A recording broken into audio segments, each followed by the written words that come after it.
그러다가 시편 40편을 한번 봐보세요. 시편 40편. 어제 우리가 시편 40편 찬송 불렀죠? 아, 오늘 불렀죠? 그죠? 바로 지금 그 내용이 시편 40편 6절 보세요. 이게 무슨 내용인지 잘 보시라고. 주께서 내 귀를 통하여 내게 들려주시기를. 자, 여기서 주께서 내 귀를 통하여라고 할 때 내는 누구를 가리킵니까? 다윗을 가리키죠. 그렇죠? 제사와 예물을 기뻐하지 아니하시며 번제와 속죄를 요구하지 아니하신다. 이게 무슨 말이에요 갑자기? 아니 제사와 번제를 요구하지 아니하신다. 이게 무슨 말이에요? 근데 7절에 그때 내가 말하기를 내가 온 여기서 내는 누구죠? 다윗의 시니까 다윗이잖아요. 시편 40편에서 내가 말하기를 뭐라고 말했습니까? 나를 가리키기로 한 것이 두루마리 책에 있나이다. 나의 하나님이여 내가 주의 뜻을 행하기를 즐기오니 주의 부임이 내 심중에 있나이다. 그랬습니다. 자, 근데 이 말씀을 히브리서 기자가 히브리서 10장에서 인용하지요. 한번 보세요. 히브리서 10장.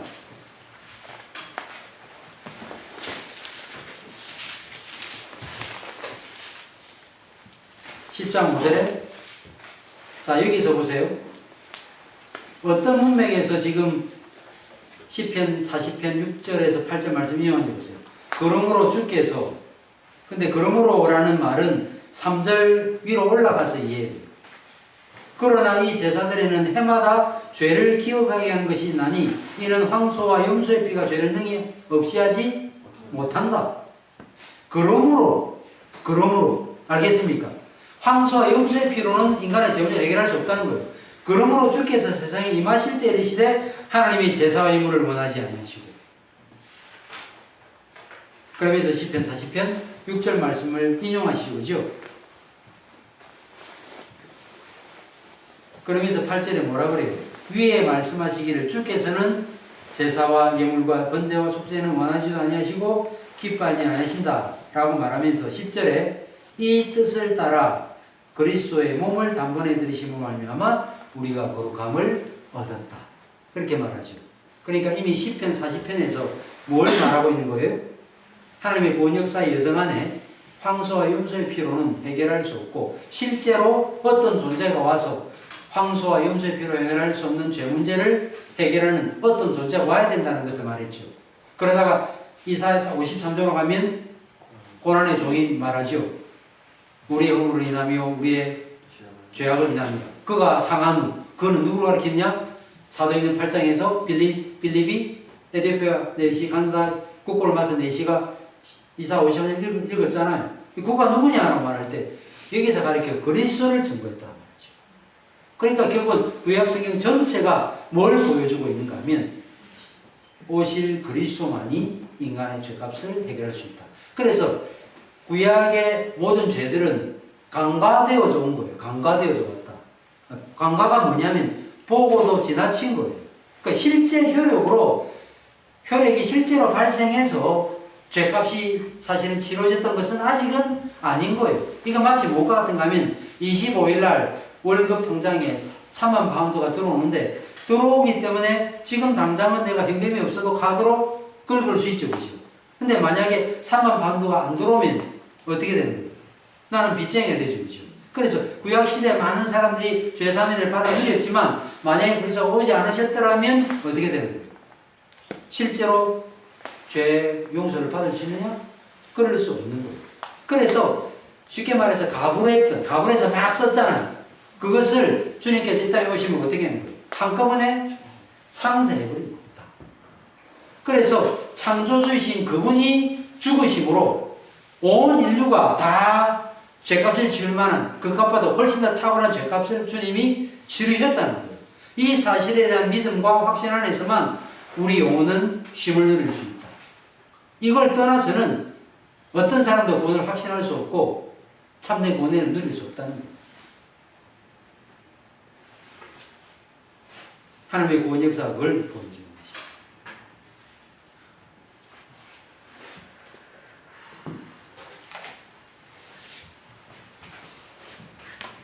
여기에 교재 17페이지에 행위언약과 은혜언약, 또 옛언약과 새언약, 옛언약과 새언약으로 이행, 또 언약의 중보자로서 예수 그리스도, 8번의 예수 그리스도의 죽음과 부활을 통한 언약의 성취, 뭐 이런 것들은 다 제가 여러분들에게 보여주는, 여러분들에게 쭉 그 설명한 그런 내용도 다 사실은 연결이 되는 거예요.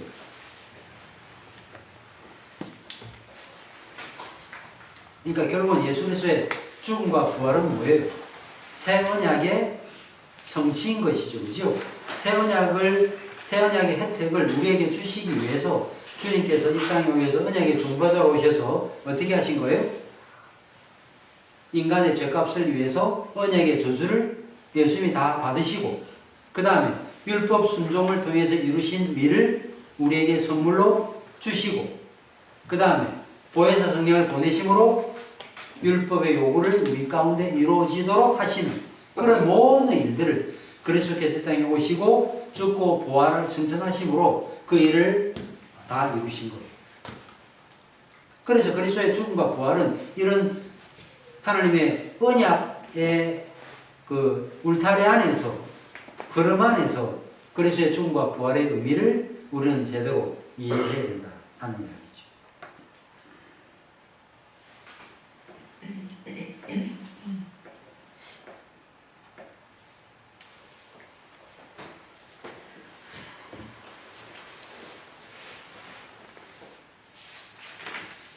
자, 시간이 계속 가니까. 자, 이제 9번에 언약의 조건성, 여기 한번 보겠습니다. 언약의 조건성. 자, 이게 언약의 조건성이 도대체 뭘 이야기하는 것이냐? 언약의 조건성. 자, 저를 보세요. 제가 여러분에게 지금 말씀드린 것은 저도 헷갈렸던 부분이기 때문에 아마 제가 여러분에게 설명드린 것이 여러분들에게 많은 공감이 될 것입니다. 처음에 복음의 도리를 배우면 그냥 은혜로만 구원받으면 되는 줄 알았어요. 그렇죠? 그런데 성경 이렇게 읽어나가다 보면 은혜로 구원받은 신자한테 자꾸 뭘 요구하죠. 근데 이렇게 행하라. 그리하면 또 어떻게 되겠다. 이런 말씀이 자꾸 나타나죠. 그러니까 막 헷갈려요. 아니, 은혜로 구원받았다고 했는데 또 뭘 또 행하라고 말하니까 도대체 어느 장단에 춤을 춰야 되는가? 이런 고민들을 해보시지 않으셨습니까, 여러분들은? 해보셨죠, 그죠? 과연 그러면 은혜, 언약 안에 언약에는 조건성이 없느냐? 있습니다. 있어요. 여러분들이 서지를 읽어보세요.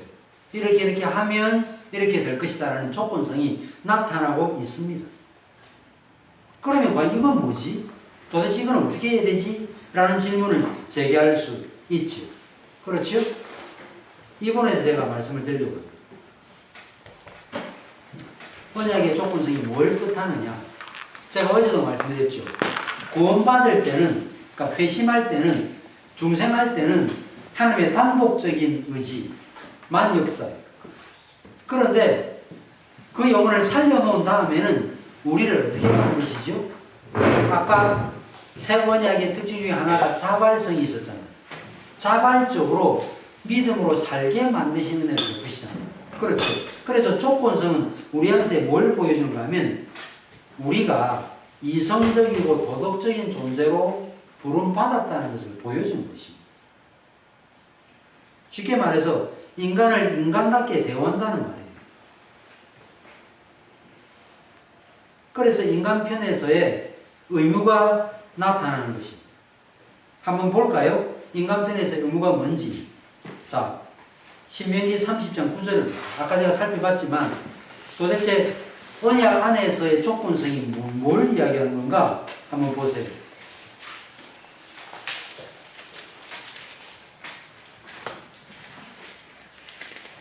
9절 10절에 다 찾으셨죠? 거기 보면 이렇게 말하죠. 내가 내 하나님 여호와의 말씀을 청종하여 이 율법책에 기록된 그의 명령과 규례를 지키고 내 마음을 다하며 뜻을 다하여 여호와 내 하나님께 돌아오면, 그러면 어떻게 하겠다는 거예요? 복을 주시겠다. 그죠? 여기 보니까 돌아오면이라고 했잖아요. 자, 우리가 은혜로 구원받았습니다. 근데 믿고 회개하지 않아도 구원받아요?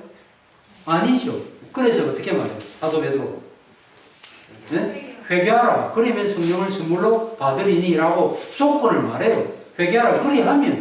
회개하면 조건을 말한다고요.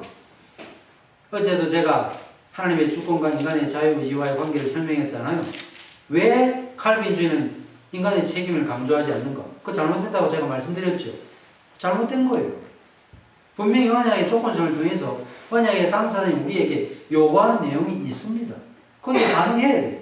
열심히 해야 됩니다. 노력도 해야 돼요. 물론 신인 협력설처럼 하나님이 50% 일하시고 우리가 50% 일해서 구원받는 것은 물론 아닙니다. 100% 하나님의 은혜로 구원받아요. 그런데 그리고 난 다음에는 하나님께서 우리에게 자발적 의지를 요구하세요. 그걸 지금 말씀하고 있는 것입니다. 근데 돌아오면 그랬죠. 그죠? 근데 또 성경을 읽어나가다 보면 돌아올 힘이 우리에게 있어요? 없어요? 없습니다. 그래서 예레미야가 5장을 한번 보세요. 예레미야 5장 에가서 5장 21절 보십시오.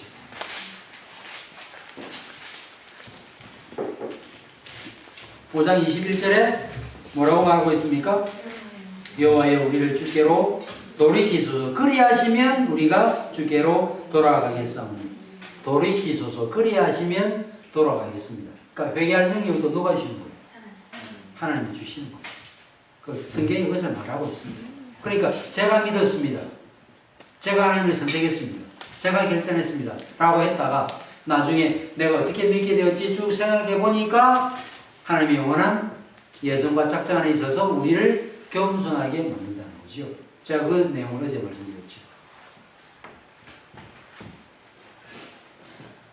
그래서 이런 조건성은 우리를 인간답게 대우한다는 것을 보여주고, 그 다음에 두 번째로는 우리로 하여금 그리스도께 더 가까이 붙어 있어야만 될 필요성을 느끼게 합니다. 그래서 구원이 뭐냐? 나는 이제 구원받았으니까 아무 때나 살아도 천국 간다. 이게 아니라 구원은 지속적으로 하나님과 교제하는 거예요. 교제. 하나님과 지속적으로. 어제도 말씀드렸죠. 우리가 구원의 확신을 알 수 있는 근거 중에 하나가 그리스도와의 지속적인 교통, 매일 은혜를 받는가. 이런 것이라고 제가 말씀드리지 않았습니다. 그 다음에 세 번째로 조건성을 갖고 있다면 우리가 어떻게 해야 돼요? 부지런히 가르치고 언약의 신자들에게 말씀을 부지런히 가르쳐야 되는 것입니다.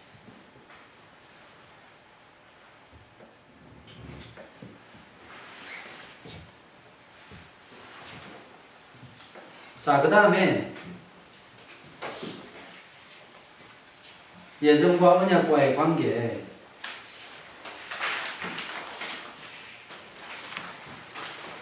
여기 한번 보겠습니다. 예정과 언약과의 관계.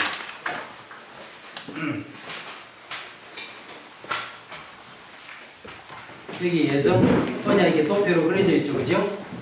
자, 한번 써보세요. 예정, 첫 번째는 예정은 일방적. 언약은 쌍방적. 그죠? 그 다음에 두 번째, 예정은 우리와 무관하게 우리 밖에서 일어난 일이에요. 우리와 무관하게 우리 바깥에서 일어난 일입니다. 나와 내가 내 의식과 내 생각과 내 삶 안에 일어난 일이 아니라 그 말이죠. 근데 언약은 우리 안에서 우리와 함께 유지되는 것입니다. 우리 안에서 우리와 함께. 그 다음에 세 번째로 예정은 영원전에 이미 결정된 일이에요. 영원전에 이미 결정된 일입니다. 그런데 언약은 시간 속에서 우리의 삶과 더불어 진행이 돼요. 시간 속에서. 우리의 삶과 더불어 진행된다. 그 다음에 예정은 하나님께서 단독적으로 일하신다. 하나님이 단독적으로 일하시죠? 근데 언약은 우리의 반응과 순종을 기다립니다. 우리의 반응과 순종을 기다립니다. 그 다음에 예정은 파괴될 수 있어요? 없어요? 파괴될 수 없습니다. 그런데 언약은 인간 순종 여부에 따라 결정되는 요소가 있습니다. 전혀 없는 게 아니에요. 그래서 언약 안에서도 조건성이 있어요. 그렇죠? 선택과 예정 교리를 머리로 알면 다 구원받습니까? 교회 안에 들어오면 다 구원받아요? 아니죠. 믿고 회개하면이라고 말했잖아요. 그래서 언약은 인간의 순종 요구에 따라 결정되는 요소가 있다 그 말이죠. 그 다음에 예정은 하나님께서 한 사람 한 사람을 개별적으로 부르십니다. 한 사람 한 사람 개별적으로 부르세요. 예정은 딱딱딱 찍어서 너는 언약 백성이다. 그런데 언약은 개별적으로 부르시지 않고 그냥 모압 언약, 등록 언약. 그 다음에 예정은 여덟 번째로 우리의 특성이 고려되지 않습니다. 우리가 얼마나 잘났느냐, 못났느냐, 우리가 얼마나 사악하냐, 그것과 관계없이 하나님께서 영원한 예정 가운데 우리를 선택하시죠. 그런데 언약은 우리의 여러 가지 측면이 고려됩니다. 우리의 삶의 다양한 측면이 고려된다는 것이죠. 그리고 예정은 아홉 번째로 폭이 좁고 한정되어 있는 것처럼 보입니다. 몇 사람 딱딱딱딱 찍어서 했기 때문에 폭이 좁고 한정되어 있는 것처럼 보여요. 근데 언약은 어떤가? 언약은 범위가 넓고 그 안에 누구도 들어와 있느냐? 택자만 아니라 다른 사람도 들어와 있습니다. 그죠? 언약의 틀은 범위가 넓고 택자가 아니라도 들어와 있다. 예정은 택자만 들어와 있죠? 그런 면에서 차이가 있다 하는 것입니다.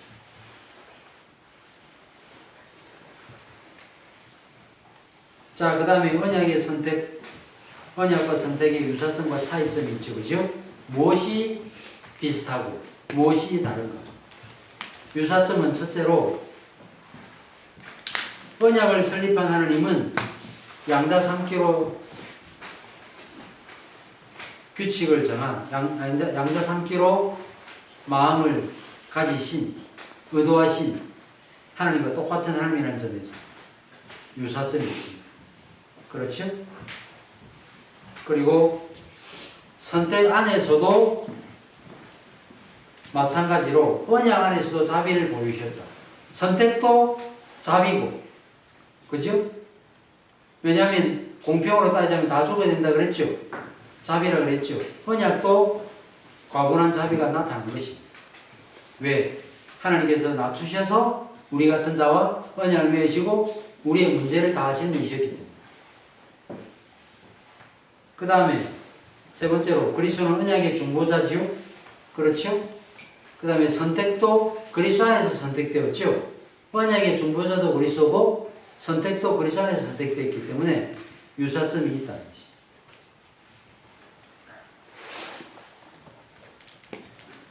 그 다음에 차이점은 뭡니까?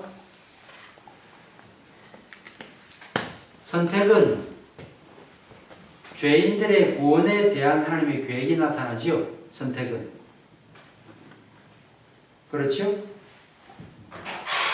언약은 죄인과 하나님과의 관계와 관련되어 있습니다. 선택은 하나님의 계획과 관련되어 있고 언약은 죄인과 하나님과의 관계와 관련되어 있다. 차이점입니다. 그 다음에 두 번째 차이점은 하나님의 선택은 창세전이죠. 선택은 언약은 시간 세계 안에 일어나는 것이다. 차이점이 있습니다. 그 다음에 선택은 변할 수 있어요, 없어요? 변할 수 없죠. 언약은 어떻습니까? 깨어져서는 안 되는데 인간의 본성 때문에 깨어지는 일들이 일어납니다. 선택은 절대로 깨어지지 않죠. 변하지 않습니다.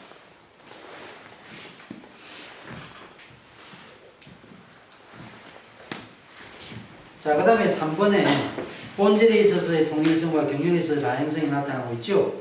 그렇죠? 이거는 뭘 가리키는가? 쉽게 말하면 여인의 후손이 뱀의 머리를 상하게 할 것이다 라는 약속이나 그 다음에 아브라함 약속이나 그 다음에 시내산 언약이나 다윗 언약이나 사실은 다 뭐냐? 죄인들을 구원하기 위한 하나님의 계획이라는 점에서 똑같아요. 아시겠죠? 본질은 똑같다는 것입니다. 그런데 경륜에 있어서는 어떻다는 거예요? 다양하다. 어떻게 나타나죠? 아브라함에게는 또 모세에게는 그죠? 또 다윗에게는 다양하죠, 그죠? 그렇게 다양하게 나타납니다. 그런 특징이 있다. 그런 이야기입니다.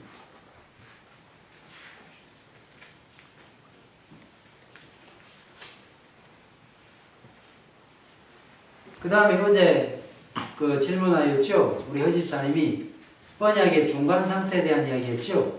그거는 뭘 가리키는가 하면, 이미 이제 여러분들이 이제 다 짐작하셨겠죠? 그러니까, 언약의 백성 안에 누구도 들어와 있습니까? 택자와 불택자가 들어와 있는 것이죠. 그죠? 그래서 언약 안에 있다는 것 자체가 구원을 결정짓는 것은 아니다. 이럴 수도 있고, 저럴 수도 있는 그런 두 가지 갈림길이 있다는 거예요. 그 사실을 생각하면 우리의 신앙생활이 긴장이 되죠. 그렇죠. 그렇지 않습니까? 그래서 두렵고 떨림으로 우리의 구원을 이루어가는 그런 삶을 살게 되는 것입니다. 그런 분들을 보여주는 것이고, 그 다음에 18페이지의 4번에 여기 하나의 정의입니다. 예정은 언약의 기초와 근거입니다. 예정은 언약의 기초와 근거죠. 예정하셨기 때문에 하나님께서 역사 가운데 자기 백성과 언약을 맺으신 것이죠. 그렇죠? 그러면서 언약은 그럼 무엇인가? 예정이 실현되는 구체적인 길이다. 하나님의 예정이 역사 가운데 드러날 수 있도록 하는 길이 바로 뭐냐? 언약이에요. 그래서 하나님의 언약은 하나님의 역사의 수레바퀴와 같은 것이다. 그렇다.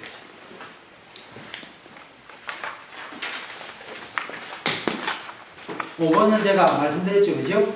보편성과 중간상태 말씀드렸고, 그 다음에 6번, 19번에 언약적 율법주의가 있는데, 요거는 이제 저를 보세요. 이건 이제 뭐냐? 이것도 사실은 설명하려고 하면 막 상당히 복잡한데, 뭐, 우리는 신학자가 아니니까 간단하게 이해하셔도 됩니다. 언약적 율법주의라는 것은 뭐냐면, 언약 백성이 되는 것은 은혜로 되는데, 언약 백성의 자격을 유지하는 것은 무엇으로 되는 거예요? 순종으로 된다는 거예요. 순종으로. 이런 교리를 따르면 우리의 신앙생활은 아주 공고합니다. 그리고 항상 정말 긴장해요. 두렵습니다. 왜? 언약 백성이 되었는데 하나님의 진정한 은혜에 참여할지 않을지를 우리는 모르는 거예요. 그렇죠. 그래서 언약적 율법주의를 주장하는 분들이 뭘 말하는가 하면 이걸 말해요. 우리가 의롭다함을 받았죠. 그죠? 이것이 첫 번째 칭의입니다. 그 다음에 우리도 마지막 심판 때 서요, 안 서요? 여기 심판 때 섭니다. 알겠습니까? 요한복음 5장 24절에서 나 보내시는 믿는 자는 영생을 얻었고 심판에 이르지 아니하니 사후의 생명으로 옮겼다 그랬죠. 그죠? 심판에 이르지 아니하니라는 그 말에 요즘에는 어떻게 바꾼지 모르겠는데 정죄에 이르지 아니하니라고 되어 있어요. 요한복음 5장 24절에. 알겠습니까? 그러니까 우리도 심판대 앞에 섭니다. 서지 않는 게 아니에요. 그렇죠? 근데 우리는 뭘 받지 않아요? 정죄는 받지 않습니다. 그렇죠? 근데 어쨌든 간에 이 언약적 율법주의를 주장하는 사람이 뭘 말하는가 하면 최종적, 그러니까 첫 번째 칭의와 여기가 최종적 칭의잖아요? 첫 번째 칭의와 최종적 칭의 사이에 뭐가 있어야 되느냐? 순종이 있어야 돼요. 순종이. 맞아요, 틀려요. 예, 순종이 있긴 있어야 됩니다. 그렇죠? 근데 첫 번째 칭의와 첫 번째 칭의를 받은 사람이 마지막 날에도 의롭다함을 받을지 안 받을지 만약에 모른다면 그리스도의 구원은 완전한 구원이 될 수 없는 거예요.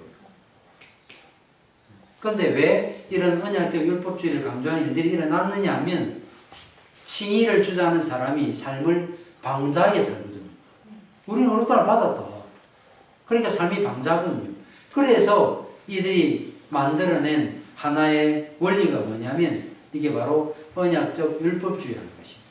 이게 영국에 있는 뭐 그 제임스 던, 그 다음에 뭐 앤디 라이트, 뭐 이런 사람들이 그런 이야기를 해요. 예. 영국 신학자들이 지금 그런 이야기를 많이 하고 있습니다. 물론 좀 오래됐는데 벌써 한 15년, 20년 돼 가는데 이 신학적 흐름이 지금 막 세계를 뒤덮고 있어요. 왜 그런가 하면 의롭다를 받았다고 하는데 삶이 개차반이에요. 자, 이런 부분과 관련해서 여러분들이 헷갈리지 않도록 하기 위해서 제가 7번에 마지막으로 칼뱅의 언약신학 안에 성화와 칭의의 사중적 관계성이라고 하는 말을 여기다 좀 써놨어요. 요거를 마지막으로 제가 설명을 드리고 마치도록 하겠습니다. 자, 이게 무슨 말인가? 첫 번째 보세요. 칭의와 성화는 어떻게 된다고요? 구별되어야 된다. 자, 여러분들 손 있죠? 오른손과 왼손처럼 칭의와 성화는 어떻게 된다고요? 구별되어야 된다. 만약에 로마 가톨릭처럼 의롭다함을 받는 성화의 정도에 따라 칭의가 결정된다면 우리가 구원의 확신을 가질 수 있어요? 절대로 없습니다. 그래서 의롭다함을 받는 것과 성화는 구분되는 것이라는 것을 기억해야 됩니다. 아시겠죠? 이게 첫 번째. 그 다음에 두 번째가 뭡니까? 두 번째는 뭐죠? 칭의와 성화는 손들처럼 동시적으로 주어진다는 것이. 동시에. 우리가 정말 의롭다함을 받았다면 성화되어야 마땅하다. 이걸 보여줍니다. 구분되지만 분리될 수는 없다. 그 말이죠. 그 다음에 세 번째는 칭의와 성화는 손들처럼 떨어질 수 없다. 아, 제가 첫 번째와 두 번째, 세 번째 좀 헷갈렸죠. 그죠? 동시적으로 주어진다는 말은 의롭다함을 받고 난 다음에 그 다음에 성화될지 안 될지는 나중에 가봐야 하는 게 아니고 의롭다함을 받을 때 이미 뭐예요? 성화의 열매를 이미 씨앗을 이미 받은 거예요. 그래서 제가 어제 성화를 가르쳐서 결정적 성화라고 말씀드렸죠. 이미 그리스도 안에서 거룩하여진 고린도서 1장 2절에 이미 거룩하여졌다라고 말했잖아요. 그렇죠? 그래서 이미 동시에 주어졌다. 그래서 내가 만약에 성화된 사람이라면 의롭다함을 받은 것이 맞고 내가 의로워졌다면 성화의 열매를 이미 받은 것도 맞는 것이죠. 역사 가운데 펼쳐질 때는 아직 살아가야 될 삶의 내용은 남아있지만 이미 그리스도 그분이 우리의 거룩함이 이미 되셨다. 고린도서 1장 30절에 말씀하고 있잖아요. 그렇죠. 그 다음에 손들처럼 떨어질 수 없다는 말은 아까 말씀드린 바대로 서로 연결되어 있기 때문에 이걸 절대로 나눌 수 없다는 거예요. 절대로. 그 다음에 네 번째가 뭡니까? 칭의와 성화는 손들처럼 논리적으로 순서적이다. 이게 무슨 말인가 하면 자, 왼손잡이 있습니까? 왼손잡이 있어요? 아, 이게는 아무도 없네. 오른손잡이 있다. 여러분 다 오른손잡이에요? 예. 여러분들이 오른손잡이라면 어떤 일을 주도적으로 하는 손은 어떤 손이에요? 바로 오른손입니다. 그죠? 왼손잡이라면 왼손이 주도적인 그죠? 그러면 주도적인 손은 뭘 가리키는가 하면 칭의를 가리켜요. 주도적인 손은. 그래서 성화는 칭의에 의존적이고 종속적이에요. 알겠습니까?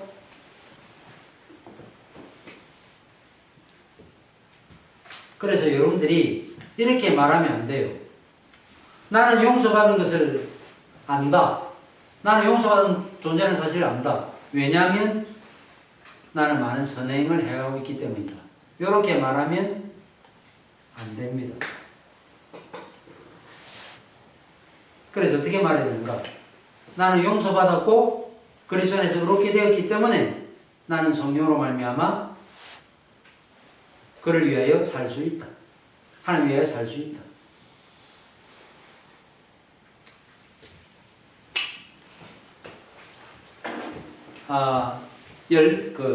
선행을 주님이 뭐라고 말했는가? 열매라고 말했죠. 열매. 만약에 뿌리라고 말했다면 어떻게 되는 거예요? 어떻게 될까요? 네? 열매 맺지 않으면 어떻게 되는 거예요? 큰일 나죠, 그죠? 예, 열매 맺어 맞습니다. 근데 여러분 잘 생각해 보세요. 예를 들어 사과나무가 겨울에 열매를 맺어야 안 되죠. 열매는 안 맺었죠. 그러면 사과나무가 아닙니까? 사과나무예요. 그러니까 열매는 본질을 드러내는 것이지, 그렇죠? 그래서 열매가 없어도 사과나무면 사과나무예요. 그래서 칼빈이 뭐라고 말했는가 하면 정말 미미한 믿음도 우리가 볼 때는 저 죽어 있는 거 아닌가? 라는 그 믿음도 그 믿음이 참 믿음이라면 그는 구원받습니다. 그게 중요한 거예요. 그래서 칭의가 건물의 기초입니다. 칭의가 기초예요. 성화는 마치 그 위에 세워진 건물과 같아요.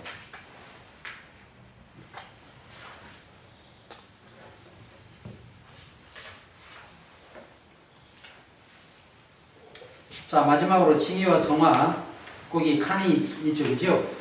그걸 한번. 그래서 마지막 말씀드리고 싶은 것은 뭐냐면 칭의와 성화는 믿을 때 동시에 주어지는 건 사실이지만 논리적으로는 뭐가 앞선다는 거예요? 칭의가 앞선다. 오른손잡이면 오른손, 즉 칭의가 앞선다.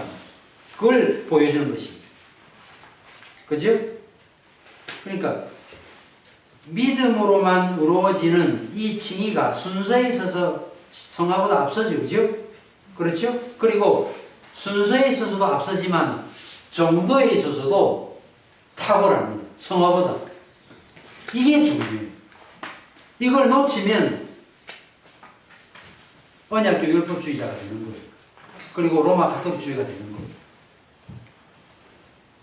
그래서 항상 행함의 의로움은 성화죠? 행함의 의로움은 믿음의 의로움에 의존하고 종속되어야 돼요. 아시겠죠? 성화의 의로움은 칭의의 의로움에 종속되는 것이지 앞서는 게 아니라는 거죠. 그러니까 열매를 보고 남의 본질을 아는 것은 사실이지만 열매를 못 맺었기 때문에 너 아니라고 말할 수는 없어요. 우리가 볼 때는 아주 미미하게 정말 아무것도 열매 맺지 않는 사람처럼 보일 수 있습니다.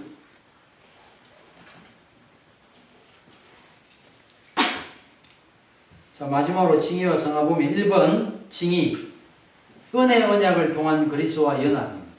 여기 써보세요. 은혜 언약을 통한 그리스도와의 연합.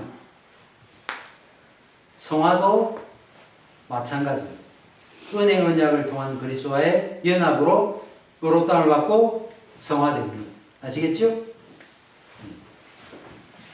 그 다음에 칭의 2번에 칭의는 성화와 동시적이에요. 아까 손 두 가지. 자, 사람이 태어날 때 오른손 가지고 태어났다가 자라나면서 왼손이 생깁니까? 아니죠. 두 손이 동시에 나오죠. 똑같다는 것입니다. 성화도 마찬가지죠. 오른쪽에 이번에 뭐가 동시적? 칭의와 동시적. 아시겠죠? 그 다음에 3번 칭의에 성화로부터는 분리 불가하다. 칭의와 성화는 분리될 수 없다는 겁니다. 그 다음에 오른쪽 성화는 뭐로부터 또 분리 불가해요? 그렇죠. 칭의로부터 분리 불가합니다. 그 다음에 4번에 칭의는 성화로부터 구별 가능합니다. 그렇죠? 구별 가능해요. 성화로부터 구별 가능합니다. 의롭다함을 받는 것, 칭의의 의로움과 성화의 의로움은 구별될 수 있죠? 성화는 그러면 4번에 뭐로부터 구별 가능하죠?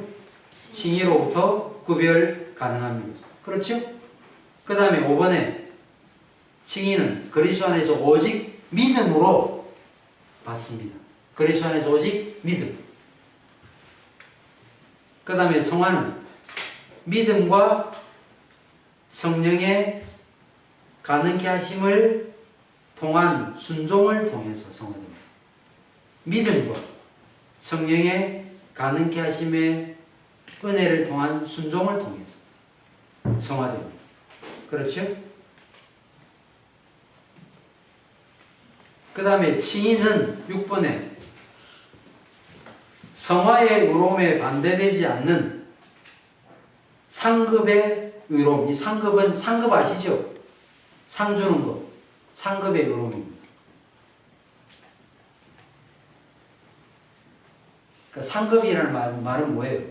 하나님이 우리에게 전가시켜 주셨다 그 말이죠. 그 의로움이라는 말이죠. 그 다음에 성화는 칭의의 의로움에 반대되지 않는 열세한 의로움이다. 그러니까 칭의의 의로움보다는 성화의 의로움이 열세하다 그 말이에요. 칭의의 의로움에 반대되지 않는 열세한 의로움. 아시겠죠?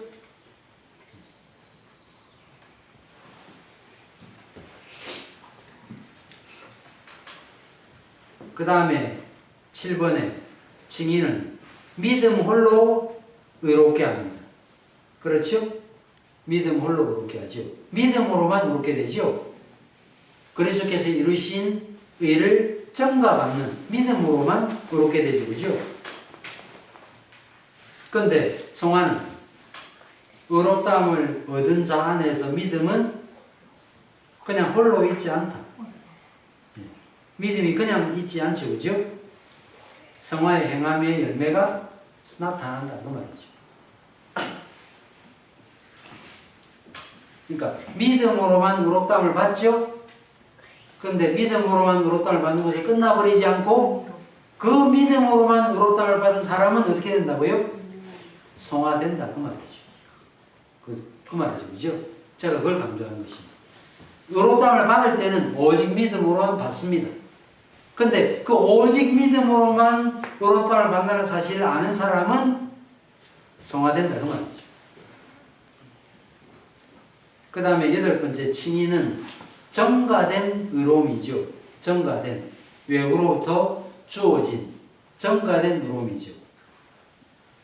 근데 성화는 전가된 의로움이 아닌 내재적 의로움.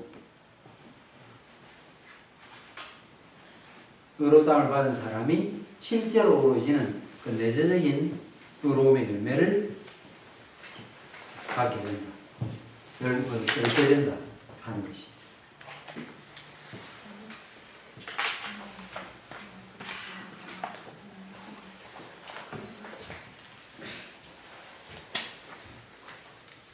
그래서 제일 중요한 것은 뭐냐면 그리스도를 들고 그리스도만을 의지하는 것이죠. 그런데 우리가 볼 때 단순한 그리스도만 바라보고 그리스도만 의지하는 것은 그냥 하나의 구호로만 끝나지 않는, 정말 그리스도만 바라보고 의지하는 사람은 어떻게 되지요? 성화되고 거룩한 열매를 맺게 되는 모습으로 드러나게 되는 것입니다. 그래서 의롭다함을 받은 것을 무엇을 통해서 나중에 확인하게 되지요? 열매와 성화를 통해서 확인하게 되지요. 그래서 자, 요 내용을 이제 창세기로 말하면 아브라함이 의롭다함을 받은 것은 창세기 15장이에요. 그렇죠? 그런데 하나님께서 이삭을 선물로 주셨는데 어느 날 이삭을 어떻게 하라고? 번제로 바치라고 그랬지요. 그렇죠? 그래서 뭐라고 해요? 나중에 이제야 네가 나를 경외하는 줄 안다 그랬죠. 그렇죠? 그러면 그전에는 몰랐다는 말일까요? 그거는 아니었습니다. 그래서 이걸 가지고 야고보서 가가지고 실제로 무엇으로 의롭다함을 받았다 그래요? 행함으로 의롭다함을 받은 것이 아니냐 이렇게 말하지요. 그 말은 실제로 우리가 행함으로 정말 행해야 의롭다함을 받는다는 말이냐? 그게 아니죠. 그죠? 정말로 믿음으로 의롭다함을 받은 사람은 자기 생명보다 가장 더 귀한 자녀까지 하나님께 드리는 그런 믿음의 연애를 끌어낸다는 거예요. 주님 뭐라고 말했습니까? 아무든지 나를 따라오거든 부모와 자녀와 및 자기 목숨까지 부인하지 않으면 내 제자가 될 수 없다. 그래서 자신의 가장 사랑하는 독생자를 바치는 그런 일들이 아브라함에게 일어났던 거예요. 그죠? 자, 이런 내용을 마무리하면서 제가 창세기 26장 말씀을 읽고 이제 제 모든 강의를 마치고 창세기 26장을 보겠습니다.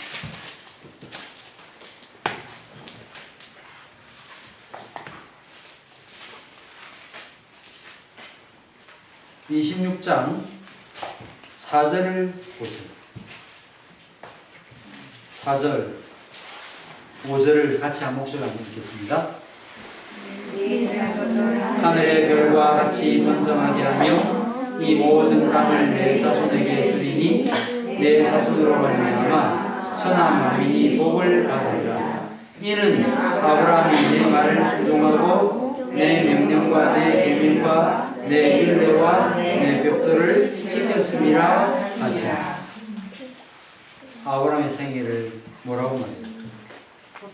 내 말을 순종하고 명령과 계명과 율례와 법도를 지켰다라고 말씀드렸죠. 그렇죠? 그래서 우리의 신앙생활은 무엇으로 드러나야 되느냐? 믿음으로 묵상을 받아야 되죠. 그렇죠? 그런 다음에 우리는 어떻게 삽니까? 율례와 법도와 규례를 기쁨으로 지키는 그런 삶으로 드러나야 된다는 것을 아브라함의 생애를 통해서 우리에게 보여줍니다. 그래서 아까 율법과 은혜 질문했지만 율법과 은혜는 절대로 배치되지 않습니다. 그렇죠? 그래서 제가 마지막으로 이제 말씀드립니다. 율법과 복음은 요 명제를 기억하세요. 율법과 복음은 칭의에서는 반대되고 성화에서는 일치합니다. 율법과 복음이 칭의에서는 반대된다는 말이 뭐죠? 예? 율법은 오롯단을 못 주잖아. 그런 면에서 율법과 복음 반대되죠. 그죠? 그런데 성화에서는 율법과 복음이 일치해서 구원받은 자라면 어떻게 하는 거예요? 하나님 율례와 법도를 지켜야 돼요. 그래야 구원받는다가 아니라 구원받았으니 행하라. 그러니까 구원받은 신자가 도덕윤리적으로 방대한 삶을 살 수 있나요? 그럴 수 없는 것입니다. 그래서 신자의 삶이 얼마나 탁월하고 아름다워야 되는지 그 내용이 없으면 우리가 정말 복음 은혜를 아는가 물어봐요.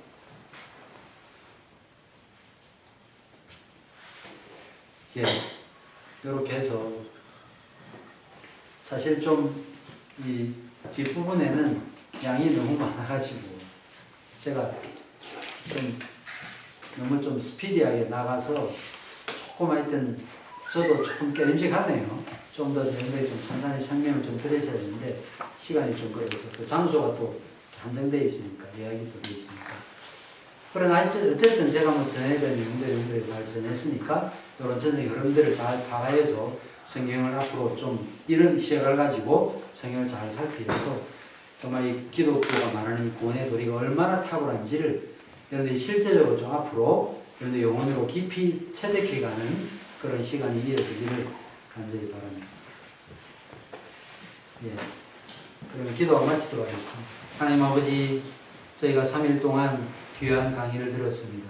주께서 베푸신 이 놀라운 구원의 경륜이 얼마나 크고 놀라운지 짧은 시간에 저희가 다 헤아릴 수 없어서 참 마음에 미련이 남습니다. 그러나 주께서 앞으로 이들을 가르치시고 교육하시고 더 풍성한 말씀으로 또 귀한 종을 통해서 공급하실 것을 믿고 주의 말씀에 귀한 종들을 의탁합니다.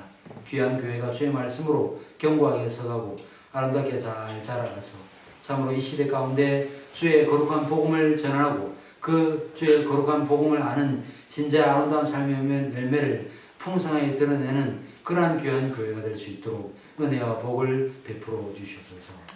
우리 구주 예수 그리스도의 이름으로 기도하옵나이다.